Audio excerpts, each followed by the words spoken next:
Yes, sir. We Yes, can sir. say, Yes, sir. but it is not a full screen, If sir. it is okay, Sir, if I can you put check presentation okay, mode, sir? it is not visible. Get my point? Hello. Yeah, this is okay. Okay, sir. If Okay, it is sir. visible, okay, fine. Don't It go is for okay, Okay, sir. okay, sir. Okay. the Sir, visible, sir. climatic condition is not good. Okay. Yes, as I said, yes, Vikasita Bharat is a situation, is an economic situation where we can have yes, I mean a GDP per capita GDP to the extent of 20,000 US dollar, and the economy total economic size will be $13 trillion from the present level of $4.90 trillion. And in Viksit Bharat, it will be a situation where everyone will be able to get job, and uh, health of the people will be the best, and and each and every person will be leading a very happiest life. So therefore, it is a question of health, happiness in the country. That's how we can just define the concept of Viksit Bharat as defined by many scientists like you. So before presenting my important findings, I mean facts and figures to achieve Viksit Bharat, let me present this strategies or approaches which have been followed from the implementation since the inception of planning era to till date. So in the past decade, that is till 1970s, starting from 1950s, the first important strategy that we have followed is economic growth enhancing strategy. So this is based on neocratic, neoclassical technocratical model that is Trickle-down hypothesis. So the growth economic enhancing growth strategy is based on trickle-down hypothesis. That is, if there's an increase in the income of the country or per capita income of the people, so the benefits of the economic growth will automatically percolate down to the poor section of the society, and their standard of living will be improved. So standard of living in terms of their housing condition, maybe health status or rate of literacy. So automatically improved if there is an increase in the national income or per capita income. So in the trickle-down hypothesis. But this economic growth enhancing strategy was met with limited success in the sense that the benefits of economic growth did not percolate down to the poorer sections of the society. Because in the mid 1970s, NSS conducted a large-scale sample survey and found that more than 54% of the population was living below poverty line. So that means that the economic growth enhancing strategy followed since the 1950s to till 1970s did not benefit the people, did not percolate to the poor section of the society. That's why more than 54% of the population in the mid 1970s was living below poverty line, unable to get two squares of meals per day. So planners started to think that yes, mere economic growth is not sufficient, and along with economic growth, there must be something extra, something economic growth plus strategy. That is nothing but economic development strategy we followed since 1970s to till 1990s. So that economic growth development strategy includes economic growth enhancing strategy plus something else, institutional changes, population changes, are factors that will produce economic growth. Or in other words, it focus on the reduction of poverty. Right? It focus on reduction of malnutrition or undernutrition or elimination of unemployment and like that, addressing the issues of social exclusion or whatsoever it is. So therefore, since 1970s onwards, economic growth plus redistributive policies, government managed redistributive policies have been started. That is, Garibi Hatao, you might have heard late Indira Gandhi in her 21-point program. She announced Garibi Hatao. And also land reform measures were also introduced. And many welfare-oriented programs were also implemented in the 1970s onwards. But this economic growth, economic development, which is more than the economic growth, also did not succeed in taking the benefit of economic development to the poor section of the society. Why fruits of economic development also did not benefit the people is because what economics and social scientists realized it is that lack of capabilities of the people. So many people were not able to take active participation in the economic developmental journey in terms of preparation of the planning or the evaluation of the planning or schemes and monitoring of the schemes which are then the policymakers and developmental practitioners started to focus on building the human capacity of the people to take active participation in developmental paradigm or in developmental trajectory. So therefore, since 1990 onwards, human development was given top priority. That is capacity of the people to enable them to earn the required amount of income so as to lead a life. So from 1990 onwards, yes, human development was given more topmost priority, and women's empowerment in mid 1990s was also given another layer to the overall economic journey.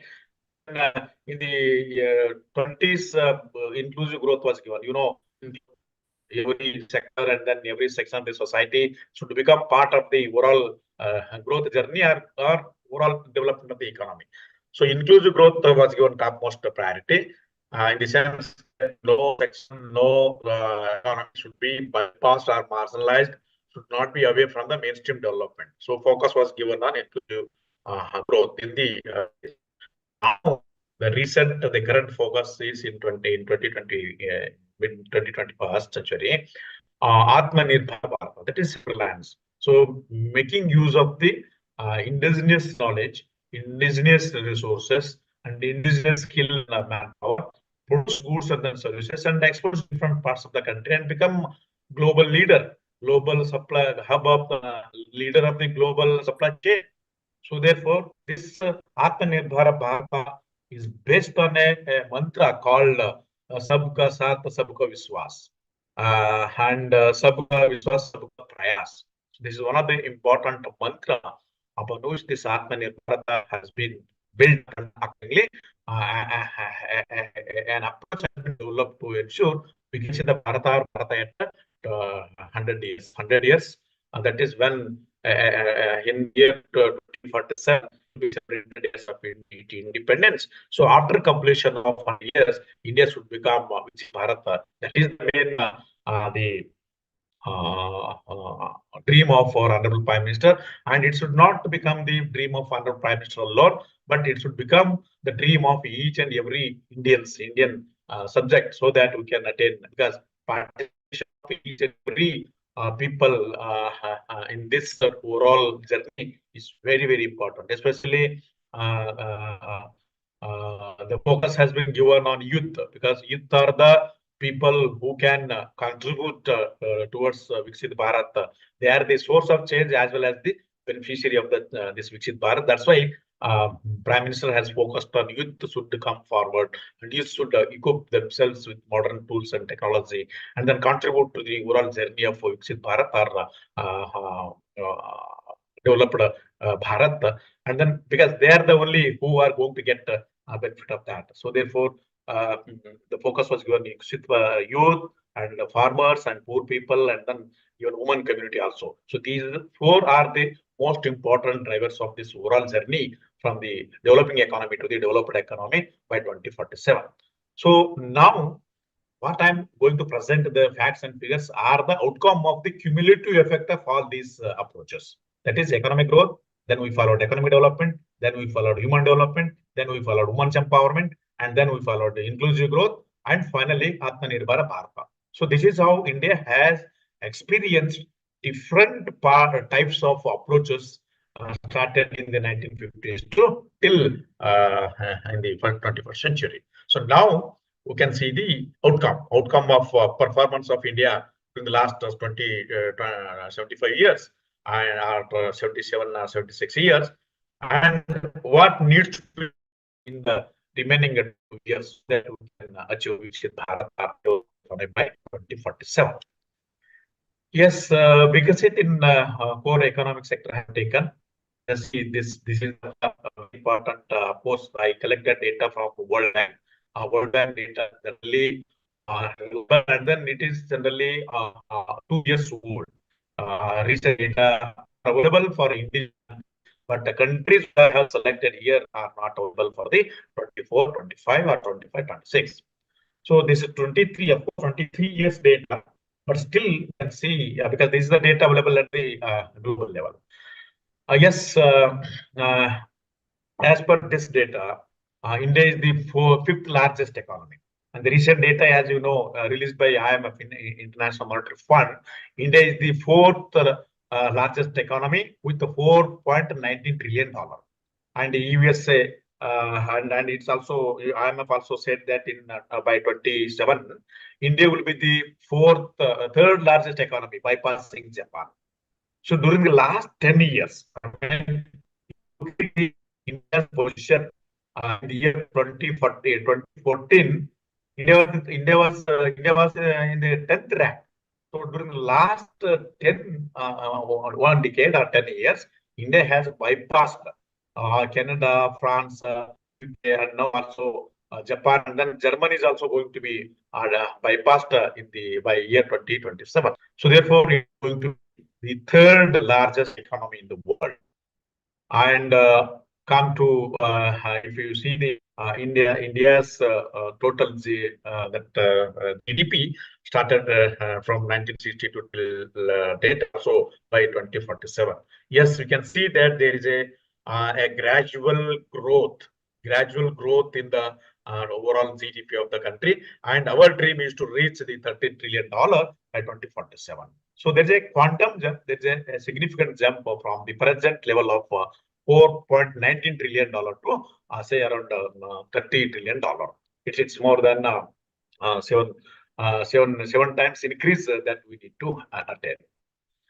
Coming to the per capita income, just see per capita income of all developed economies.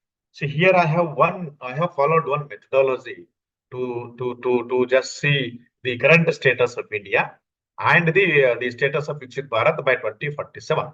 So I have collected, because when you say that India should become Viksit Bharat or developed economy by 2047, I have collected some the data, all variables for certain developed economy like US economy, right? And say Australia is also developed, German, Canada, UK, France, Japan, China. So I have selected some of the developed economy, per capita income of developed economy, and also HIC means high income countries. All high income countries GDP per capita is this much. And I made income, average is also I have made it, but here average of these 4, 5, 6 countries are not made. But what is the per capita income of the country in the year 2023? Just see, 2,540 USA dollar. And just see the per capita income of all other countries. So high. And at present, if you see in the year 24-25, as per the IMF, 2,880 USA dollars. Now this is for 23, $2,540. So just see all the per capita income of all countries. It is so high. But I forecasted based on the average of high income countries, based on the say average of this all developed economies which I have presented here, arrived at 20,000. And even this State Bank of India and many experts also estimated that India's per capita income will be around 20,000 USA dollar by 2047. So in all the places, in all my slides, red is India, red color color is India, and green color that is Viksit Bharat, that is green color. So that is Viksit Bharat, that is 2041. India means at present. So this is the world income. So therefore, if you want to say, if you want to become a developed economy, if you want to say India wants to be a developed economy, what is the requirement of income? $14,005. If India obtains $14,005 US dollar, yes, India can be considered as a developed economy as far as per capita income is concerned. But Viksit Bharat or developed economy cannot be measured in terms of only per capita income, but there are other aspects are there. What is the quality of employment? What is the quality of life? What is the health status? What is the education? What is the knowledge? What what is the happiness of the people? And whether and innovation, research, so many things are included in Viksit Bharat. So all other than this per capita income, India attains its highest level, then only our level equivalent to the developed economy, that we can call it Viksit Bharat. So therefore, we need to jump from 2,440 USA dollar to 20,000 USA dollar by 2047. That is a major jump we need to do so that we can attain Viksit Bharat. Just see per capita trends in per capita income, how we are going towards Viksit Bharat.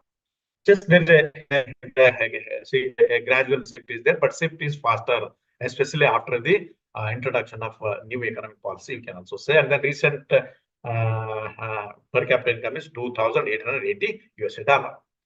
Yes, we can see that. Of course, there are some ups and downs are there. There are due to some economic crisis and global meltdown and COVID-19 pandemic, all economic shocks are there. In spite of that, you can see there is a gradual and steady rise in the per capita income of India. So based on that, we can attain, if you forecast based on the past trend and all, yes, we can reach the 20,000 per capita income tag by 2047. Yes, let us see again other aspects of Viksit Bharat. Yes, work participation. Yes, every one of us would get employment. No one should be, I mean, very few people can be remained unemployed because people remain unemployed to get the job of their own choice as per their qualification. So for that period, then people remain unemployment. But as soon as they complete within a period of 6 months or 3 months, everyone should be able to get the job. So therefore, to look into that perspective, I have just presented here workers' participation rate for the population of 15 and above years old. Just see, red is India and green color is, as I said already, Viksit Bharat. At present, India's workers' participation rate for male workers or male population is around 53%. But here you can see, because workers' participation is also very, very important in attaining Viksit Bharat by 2047. So if you have, if more and more number of workers are participating, which means that they are involved in production of goods and then services contributing to GDP. So therefore, if you see the workers' participation rate, that's male workers' participation rate in developed economy is so high, and in India it's very less. So therefore, my forecast, and even high income country HIC also, it is closer to Viksit Bharat, and world level also closer to Viksit Bharat. But at present in India, it's around 53%. So it should increase from 53% to closer to around 60% or 59%. So there's a need to jump in the workers' participation rate so that more production of goods and then services will take place, income of the people will increase, and purchasing power will increase, and then again goods price of goods and then services will increase, and then again investors and producers will come forward to produce the goods when the price is high. So demand demand is also very, very important, and supply is also very, very important for the economy to grow. Coming to the female, just see why one of the important reasons why India is still continue to be in a state of backward corner is because female participation in any gainful employment is very, very. See, in all other developed economy, USA, UK, German, Canada, France, Canada, closer, little less than 50%, closer to 50%. And out of the total female population of this 50 plus population, closer to little less than 50% of the people are involved in any gainful economic activities. But here you can see in India, red color one, just 24%. Even 50% of the developed economy is female workers' participation rate. So when female are participated less, maybe there may be different reasons. There may be different socio-economic reasons are there. One of the important reason is lack of education and the gender discrimination. Gender discrimination is also there because of the lack of education, the gender discrimination, and conservative environment, especially in rural area. Female workers' participation is very, very less. So therefore, if we empower women, if you bring the women community who are are closer to 50% of the total population in mainstream economic activities, obviously total production of the country, production of goods and services will increase. So therefore, at Viksit Bharat, I expect, based on this average of all developed economy and then high income countries and world average, I expect female workers participation rate to reach around 44%. So it is closer to it can be considered as the Viksit Bharat or developed economy as far as the female. So that means that female should get more employment opportunities, and females should not be discriminated based on gender. So when more and more number of female are started to participate in gainful economic activities, obviously their purchasing power will increase, their decision making will increase, and they will be involved in decision making also. They are respected and their voices are heard. So then only the developmental journey will go smooth. If only male are dominating and male are only taking active participation, female are bypassed, then the developmental journey of the country will not be smooth, and then it will not be more of inclusive. So therefore, female participation should be increased from 24% to say almost 44%. It may be more double of the present one, you can say. Coming to the occupational diversification, yes, as you know, the major occupation can be classified into three important categories: agriculture, industrial, and services. Even today, as far as employment is concerned, agriculture continue to be major source of bread and butter for many, more than 45 or closer to 50% of the population in a rural area still involved in agriculture as a major source of income. Just see, friends, here in many of the first column is agriculture, second column is industry, third column is service sector. So that is male workers participation in these three important activities. Just see here, in most of the developed economies, male participation in agriculture is very, very less. Just first column, blue color column, you can see very less. Not even in some countries, not even more than 4% or 5%. But in India, at present, you can see here 40% of the population involved in agriculture is a source of employment. And in industry, it is very less. Service is also very less. But in other countries, you see share of industry and share of service and industry is more. So when share of industry and then service sector is more, their earnings are less high, and employment opportunities are more. In India, majority bulk of the workforce, bulk of the working population depend on agriculture. As you know, agriculture is subject to natural factors, natural varies. So sometimes there is a heavy rain, sometimes no rain, and even agriculture is lost due to heavy rain as well as no rain. So therefore, income in agriculture sector is very less, and even employment opportunities in the agriculture sector is also very, very less. So therefore, for Viksit Bharat, just see green one. I have in the agriculture, this male workers should come down, and agriculture already at present overburdened. And outside the agriculture sector, so farmers are not able to get any job because of lack of capital and lack of their education and awareness. So therefore, when you say Viksit Bharat, yes, by then all farmers, I mean, by after 23 years, many farmers, age-old farmers may not be there, and the share of workers in agriculture will be very less, and share of in service and followed by industry will be quite high. Coming to the female participation, see female participation. Just see in India, female participation in agriculture is the highest in the world. See in all other developed economy, what is participation? It's very less, not even more than 2%. And China is the highest country where we have a highest number of female participation in agriculture. India is the first country. India is the first country where we can see highest number of female participation in agricultural activities. So therefore, yet Viksit Bharat, yes, their share should come down. Why the share of female in agriculture should come down is because their productivity is very less. In agriculture, productivity is very less, and so income and production is subject to natural factors. So therefore, because of this climate change and all, agriculture is under very risky and then at loss. So therefore, non-agricultural sector. Of course, I am not saying that agriculture should be demolished, agriculture should be stopped. No, we can involve the minimum number, required number of male and female workers, not more than that. So therefore, other sectors like industry and then based on service sector can be developed, and this can be triggered by the growth of agriculture, the perspective of agriculture. So therefore, my point here is that there must be occupational diversification away from agriculture in favor of industry and services, so that where you can earn more employment opportunities, more income, and then it will be more inclusive of the different sections of the society. And coming to income also, just see, income, as far as employment is concerned, agriculture is the major source, right? But as far as income is concerned, what is the major source here? Service sector is the major source, followed by just the red colored one. Service sector is the major source, and next is industry. Then comes to the agriculture.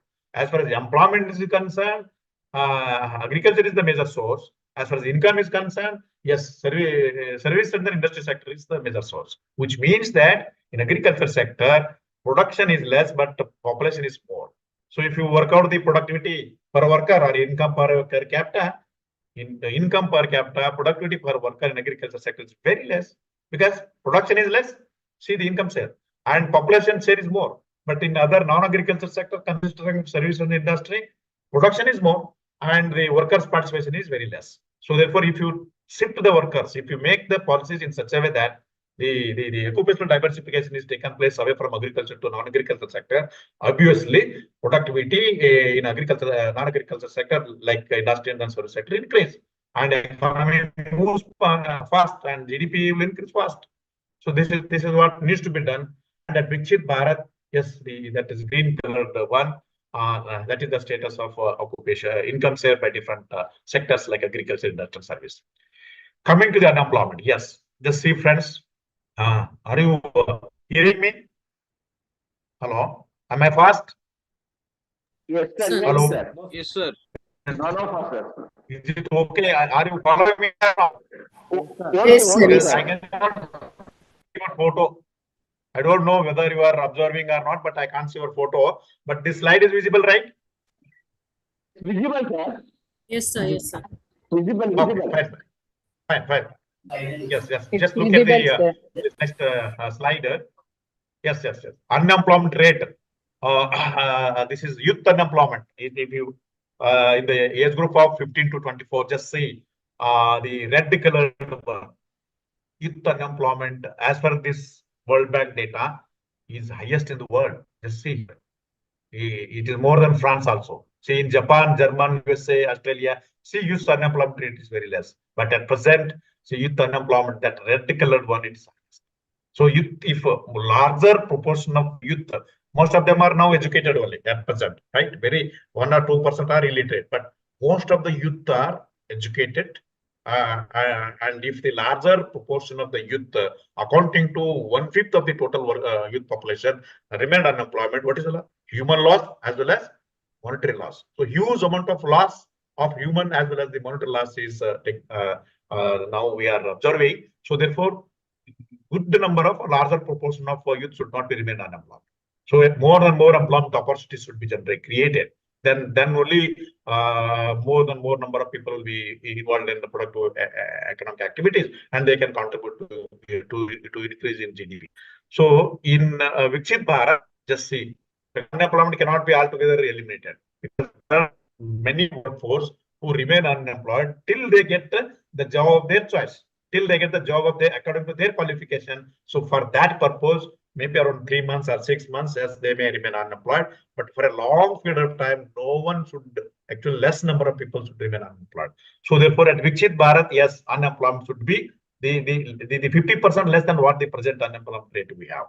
So this 12% of unemployment rate are by and large equivalent to other developed economy. In developed economy, UK also you can see around 14 or 11% unemployment. In China also around say 13 or 12% unemployment. In Australia, so in Japan it is only very less, because Japan very technological very high, and then population is very less. But India, which is having highest number of population around 146 crore, now 12% remaining unemployment is really huge, and then creating zero unemployment is also not possible.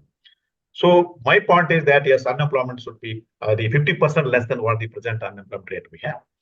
Come to the very important indicator income poverty after this World Bank.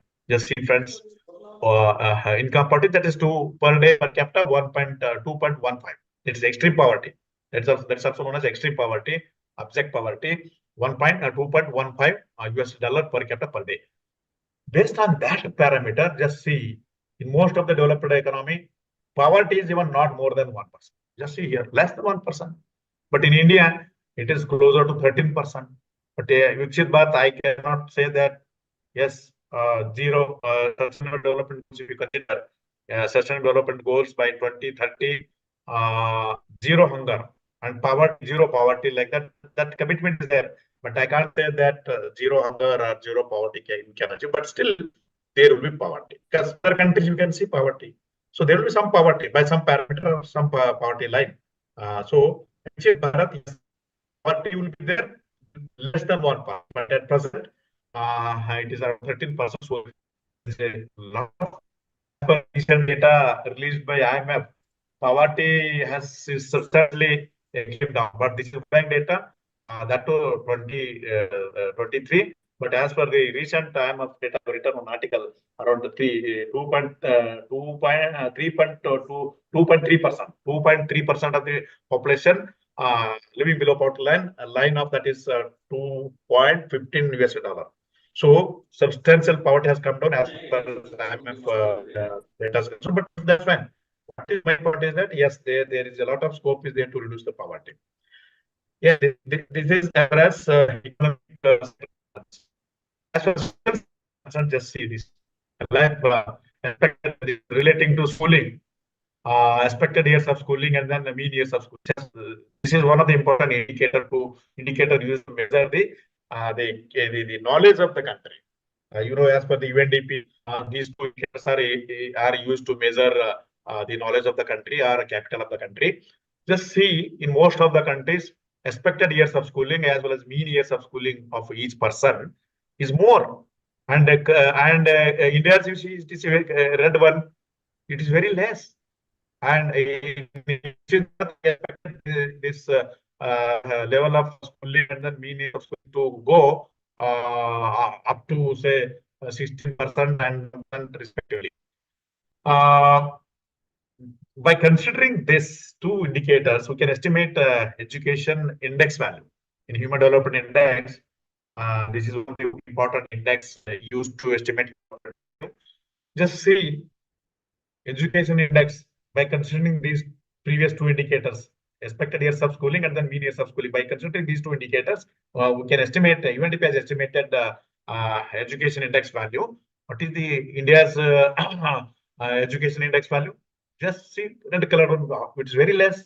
But in other developed economy, just see. So therefore, when we want to become developed economy, what should be our education level? So it should be the level of green colored one. So it is equivalent to all, closer to all developed economy. So therefore, there's a lot of scope for India to make improvement in the education. So therefore, no one should be illiterate, remain illiterate, and remain at a lower. Most of the educated people should be at higher level of education rather than at the basic level. So that's the that we did. And coming to the why the education attainment or education level is very less as compared to other developed economy we are going towards. One of the reasons is very less public expenditure. Just see public expenditure in other developed economies, so it is more than %, but in India it is less than. It includes both central and state government public expenditure. It's very less. But as per the AP recommendations, yes, the public expenditure as a percentage of GDP should be increased to 6%. So therefore, we should at least by 2047, the public expenditure GDP should come to 6%. In educational attainment. And coming to the health sector, yes, life expectancy, life expectancy, average number of years a person is likely to survive at his time. So life expectancy is higher in most of the developed economy, and India is just around 8 years. And yes, it should increase by 10 years. 10 years, that's 79 years. closer to the developed economy. So therefore, there's a lot of scope to improve life expectancy, because life expectancy is one important indicator to measure the health status of the country. More than life expectancy, that is, if more number of people are surviving for a longer period of time, that means health is good. Maybe people are spending more money and healthcare facilities are available abundantly and very at a lower price. So if the health status is improved, that's how we can measure through this life expectancy. And see, percentage of undernutrition population. Undernutrition, you can understand the important reason for undernutrition is poverty, or inaccessible to the nutritional food, or prices of nutritional food may be so high. There may be so many other factors. But see, the undernutrition is a symptom of poverty.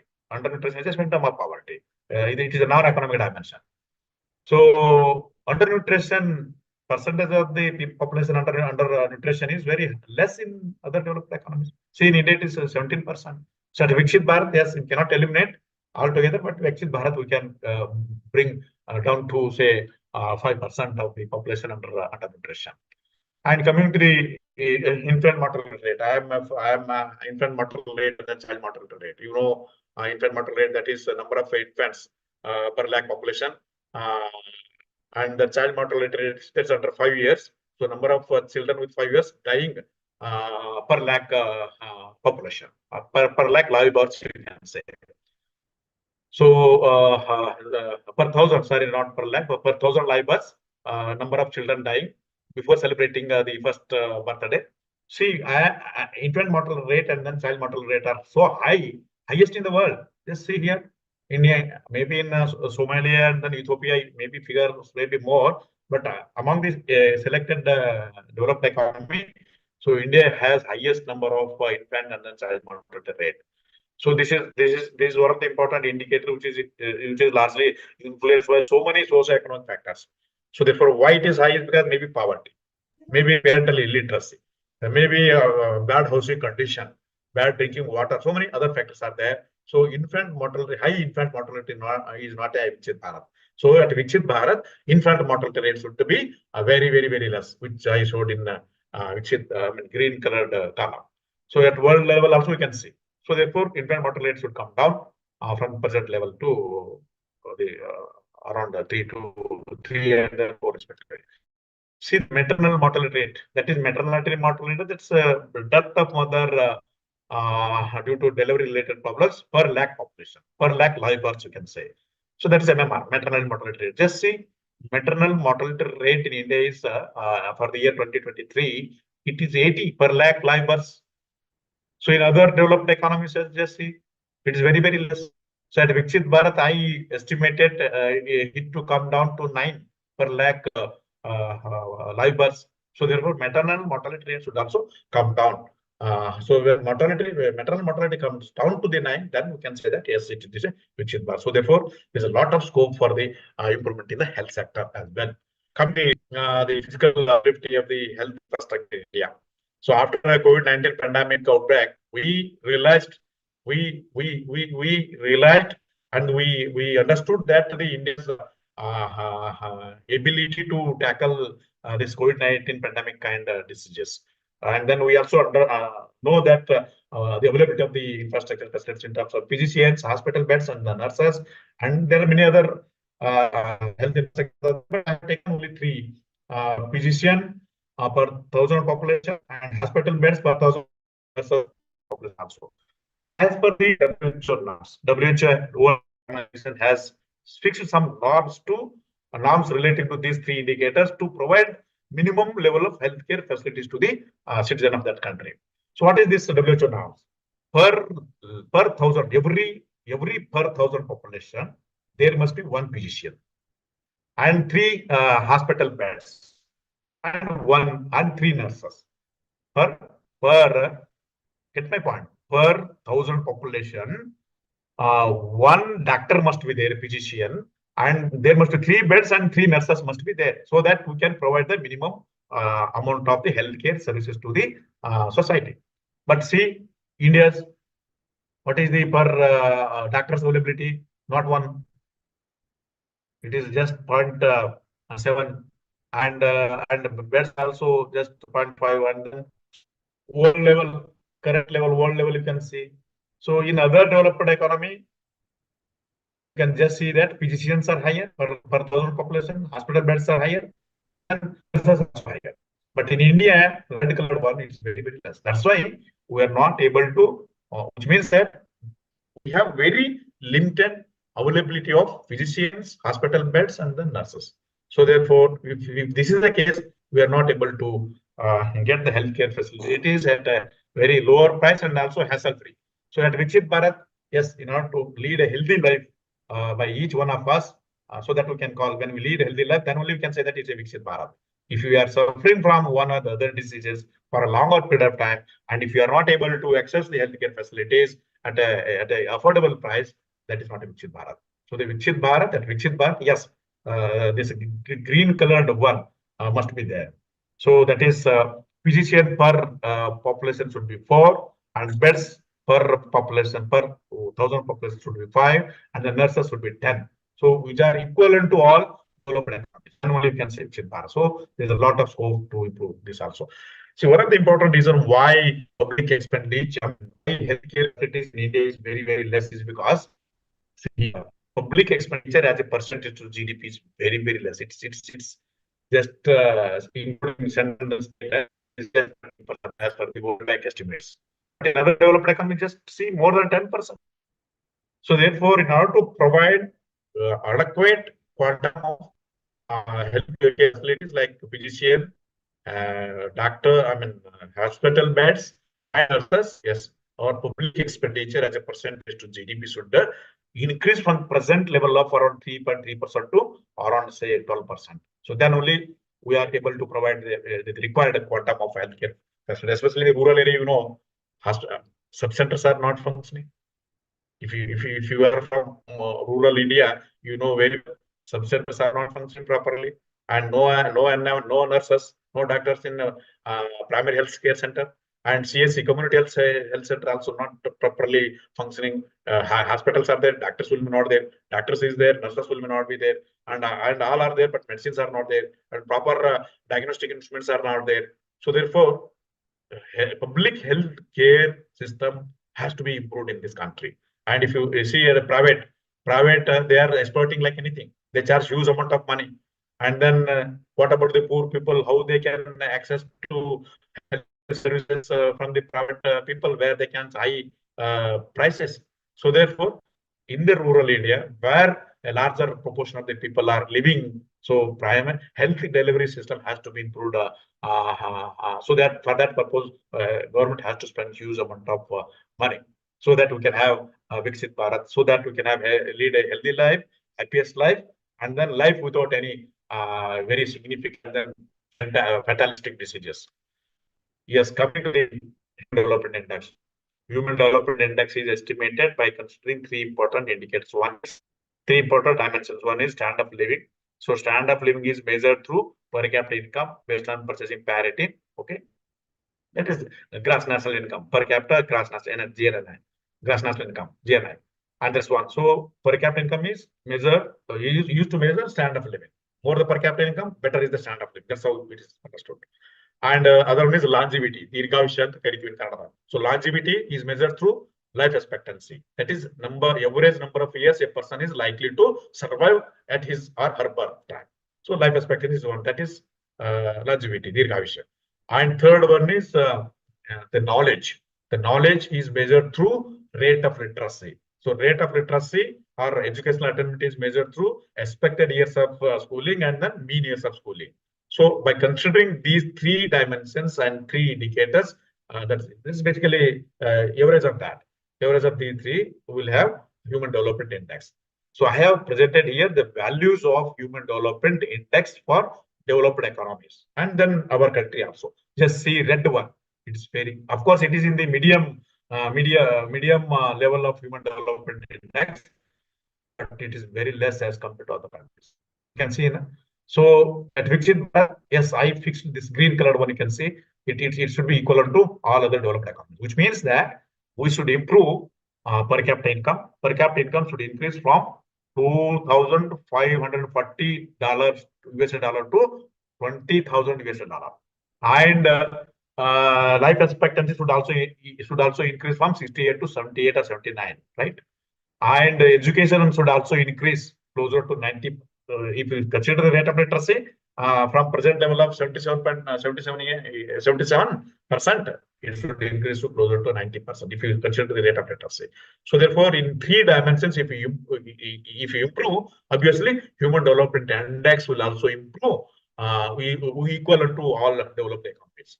Just coming to the gender inequality also. Yes, when you say that Viksit Bharat, there should not be any gender discrimination, and there should not be any gender inequality, either in the health sector, or labor market, or education, or in decision making. There should be gender parity. So if there is gender inequality existed in a country or in a society, then there is an underutilization of the resources. Under-utilization of resources.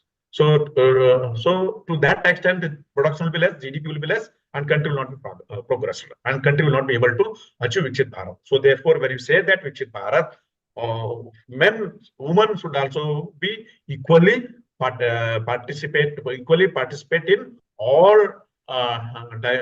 types of economic activities, all sectors like health, education, or labor market. So therefore, health, education, labor market, there should not be any gender inequality. Just see here, gender inequality index I have seen. It is estimated by human development reports only. See, in most of the developed economies, gender inequality. So that's how they have developed. In the developed economy, gender parity is more. That means that there's no gender discrimination in provision of health, in provision of education, in labor, in provision of employment opportunities, or in the labor market, and also involving women in decision-making process. So in most of the developed economy, which I have presented before you, gender discrimination is less, gender inequality is less. So if that is the case, they'll be able to produce more goods and services, and economy will progress. Just see India, gender inequality index is so highest among the selected one. But I forecast that, I estimated that gender discrimination should come down. So when we encourage gender discrimination, when we promote genders, motivate the woman to take up employment of any job or any work, and if you go more education and then you better healthcare services, obviously gender inequality will come down, and gender-oriented development will take place. So therefore, when you say that Viksit Bharat, yes, gender inequality may exist, but it should be very less and closer to the developed economies. Just see, I'm just talking about how gender inequality reduces the human development or overall prosperity. See this top one. This top one is human development. Human development. I have collected the data for very high human development, high human development, medium human development, no human development countries, low human development countries. See the top, which slopes from left to right, is related to HDI values. It declines, and this which the bottom one, which rise up from left to right, it's a gender inequality index value. Just see, they are moving in opposite direction, which means that, see, in the very high human development countries like USA, UK, France, German, Japan, and all, human development is very high. Why human development is so high? Because gender discrimination is very less. Just see. So it's a data. The data. So human development is high because gender discrimination. In low human development economy like India or Nepal, Pakistan, Malaysia, or other similar countries. I'm just referring to Asian countries which are very known to us. So where human gender discrimination is so high, more than 0.51. Gender discrimination high, but human development is very less. So therefore, in order to improve the human development, what should be done? Gender discrimination should be reduced through gender budgeting. Yesterday, I have written an article. I don't know how many of you are from Kalyan Karnataka region. In Sankal Karnataka, I have written an article relating to the gender discrimination in Kalyan Karnataka. In Karnataka, there are 4 provinces are there. One is Bangalore, Karnataka, Kalyan Karnataka. Among all these 4, gender discrimination is highest in Karnataka. as per the government of Karnataka reports only. So, and gender discrimination is high, gender inequality is high. Obviously, human development is very less. Previous to this one, I have written similar article. So, therefore, my point of argument is that gender discrimination, if it is reduced, obviously, human development will improve. To the other important aspects, due to the paucity of time and all, I can little bit be fast. Yes, we are talking about environment. Yes, when you say that we are environmental pollution should not be there, but we cannot have zero environment pollution, but there will be tolerable. There should be tolerable level of environmental pollution. So therefore, as far as due to climate change and all, say temperature is rising and then rainfall is also getting variated, and then we can see here and there storms, so heavy winds, so thunder, so tsunami, earthquake. These are all the outcome of the climate change only. So why climate change? Again, there's a big stories there. I don't want to spend more time on that. Here, environmental performance index means in order to address the environmental related issues, what are the important measures or activities, initiatives are taken by the government? Based on that, some indicators, this environmental performance index is estimated. So just see, in most of the developed economies, who are also contributor to the environmental degradation or air pollution in the last 100 years ago, their performance is better as far as environmental what is that hazardous control is, as far as control of the environmental adverse impact is concerned, their performance is better. But see, India's is very low performance. Means we are not able to control. Of course, we are less in now. If you look at the share of contribution towards carbon dioxide CO2, China followed by India are the most polluter now. But in the 100 years back, of course, USA, UK, most of the developed so-called industrial countries, they are the most contributors. But at present, yes, India and China are the most contributors. So therefore, my point of argument here is that that's why China and India, they are showing a very low environmental performance. So yes, environmentally we should be sustainable. So we talk about green economy, green banking. So even green household also, the green in the household also, we should always avoid all environmental hazardous kind of items to be used. So therefore, in the Viksit Bharat, yes, I expect this EPI environmental performance index to go up around 57. So this is environmental, and then global innovation index. Yes, we also be a global as far as innovation is concerned.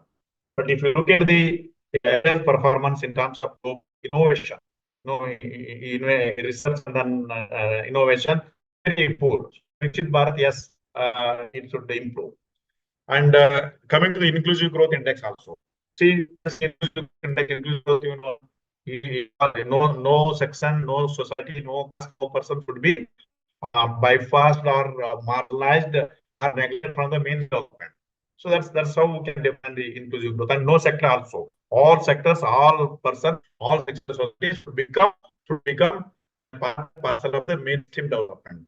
So just see exclusive how exclusive we are. So inclusiveness is very less in other developed economy. See, inclusive growth is so high. So therefore, in order to achieve Viksit Bharat, when you say that we are developed economy or we are in Viksit, yes. Hello. Yes, you can you hear me? Yeah, there's some problem. Maybe time, I don't know. Yes. Hello. Yes, sir. Yes, you audible, Yes, sir. sir, we can hear you. Yes, sir. I'll just share my slides. Post disabled participants screening share. Okay.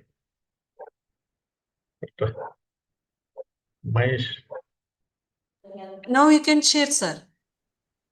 Yes, I'm doing that.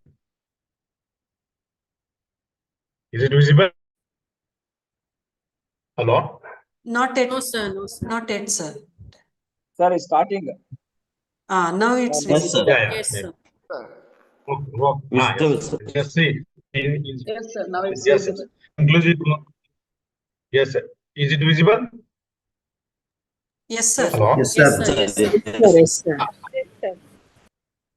The inclusive growth is very, very low, yeah, compared to other developed economies. So therefore, yet Viksit Bharat, I expect inclusive growth to take place. So then only we can attain 30 trillion tag economy or 20,000 per capita income by 2047.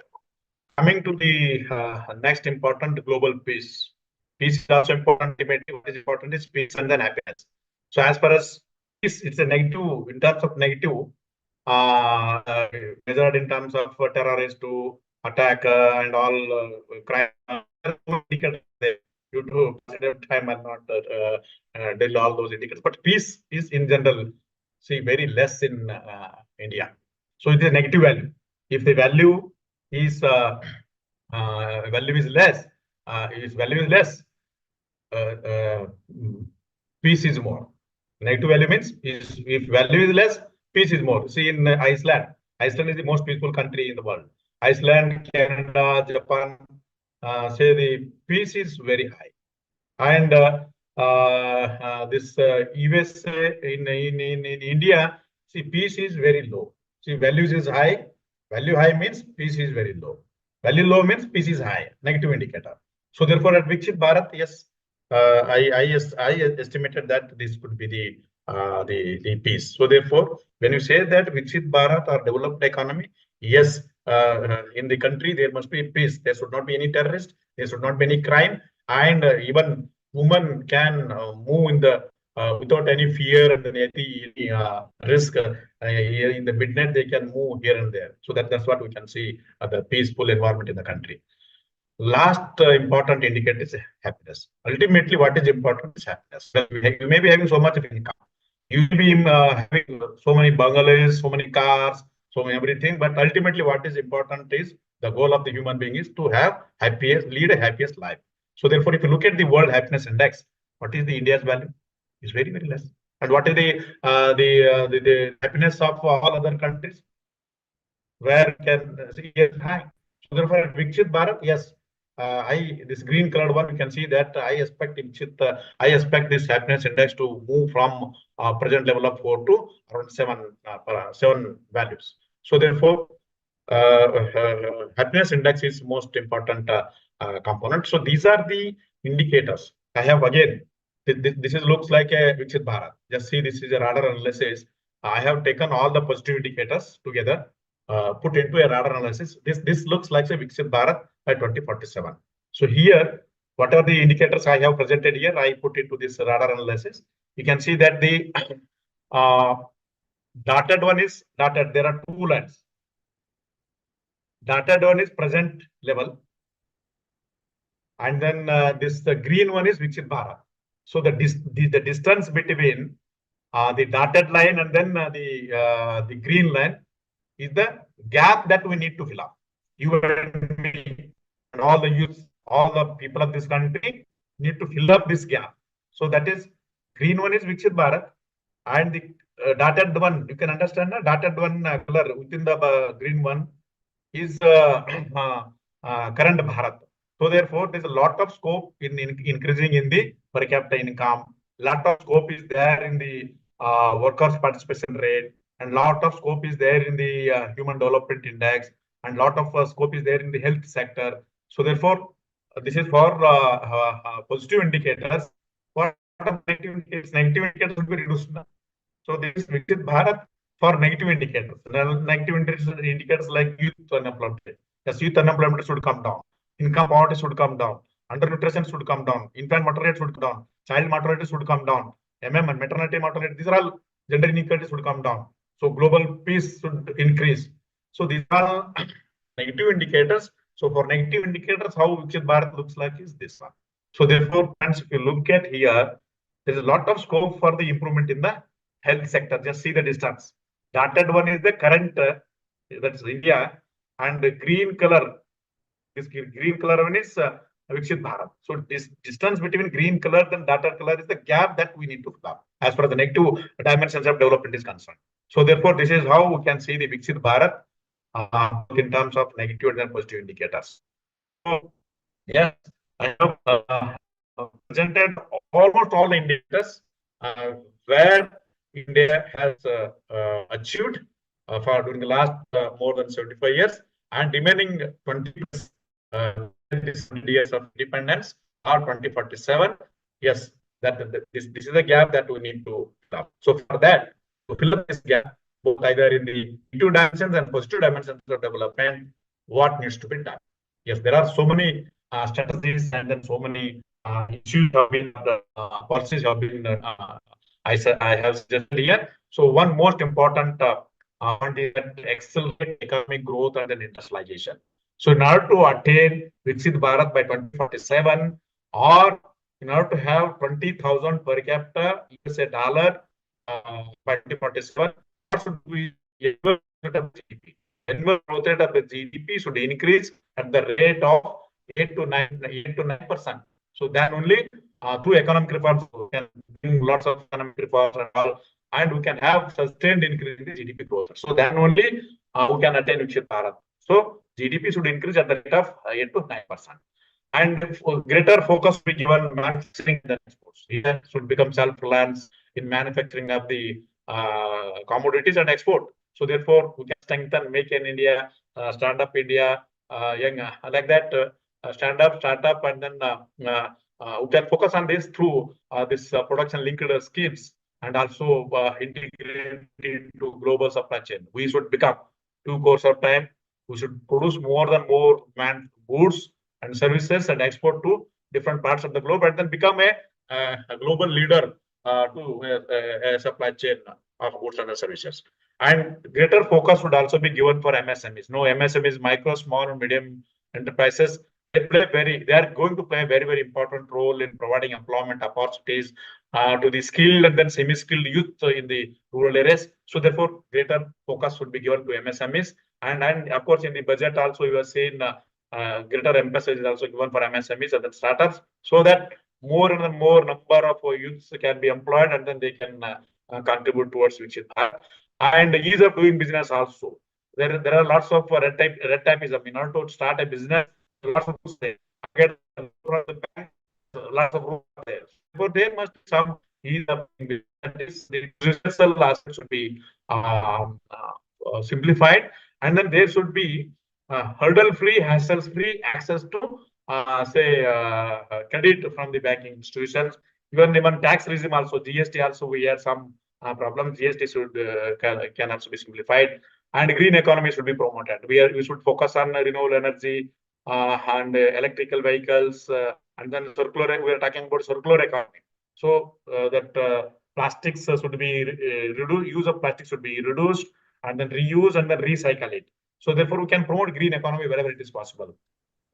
And coming to the second point, agriculture modernization and rural development. As far as this agriculture is concerned, agriculture is getting stagnated because agriculture depend on rainfall and then natural factors. So therefore, we now should focus on smart farming, not a very fast farming. Smart farming where we can use this artificial intelligence, Internet of Thoughts, and we can even from being at home itself, we can monitor agricultural farming. So therefore, we should promote smart farming. We should promote organic farming, where we can have more sustained production and all. And farmers, producers, organizations should also be promoted. And agri exports and then food processing should also be given topmost priority. And because this rainfall, rainfall is erratic and then scanty. So therefore, natural resources should be properly managed, and then rural industrialization, especially based on agriculture, should be promoted so that the rural youth can get better employment opportunities. And similarly, education, skill, and the important driver of the overall. Then we also seen that education and human development is very poor as compared to the economy. So therefore, the implementation of NEP 2020 is really milestone development in the India's educational history. So NEP 2020 should be effectively implemented so that the youth will get the skills which are required until this starts hard skills. So hard skill and soft skills are very, very important to get the job. So NEP is doing that. NEP, because there's a multidisciplinary approach is there, multi-level existing is also there. Therefore, the people, they can exit at different levels of education and go to the labor market, and again they can come back to the education institutions. Again, they have the skills which are required for them.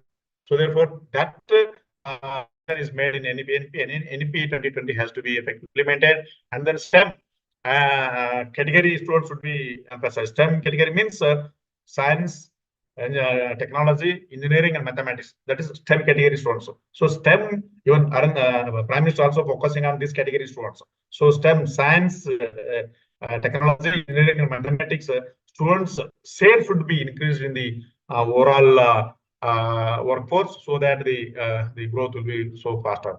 And then India should become a global research hub. Should focus on more research and development, so that it can become a global hub for innovation and all.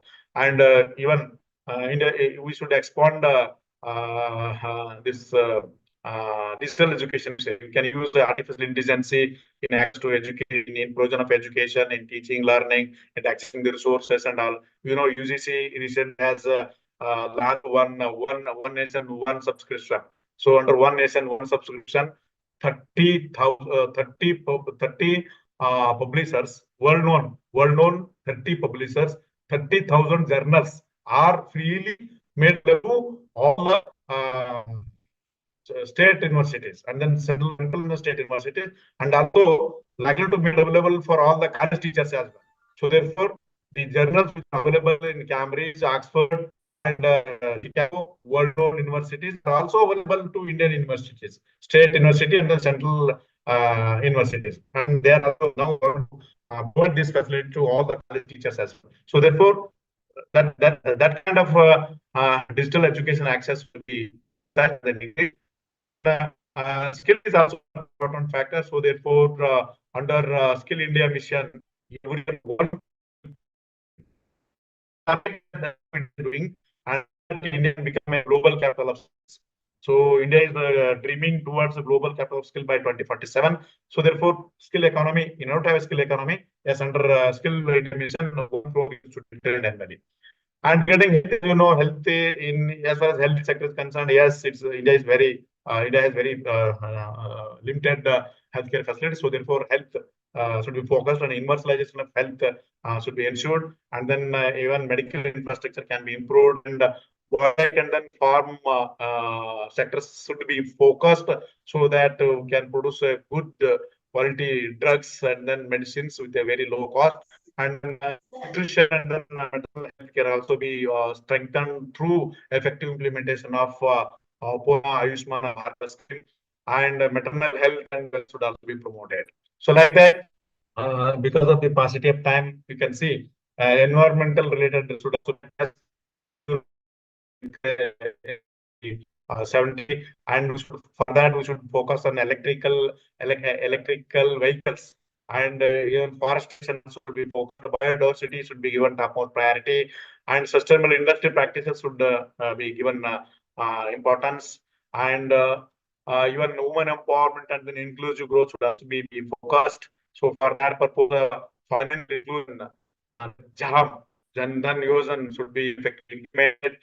Female participation in all economic activities should also be encouraged, and then there should be less gender inequality, and wages for equal work should be followed, and there must be a social inclusion in the sense that all the members of SC, ST, and minority and disabled persons should also be take active participation in different stages of development. So like that, I have identified many issues relating to science and technology should also be focused, and infrastructure. Yes, infrastructure will be top priority, and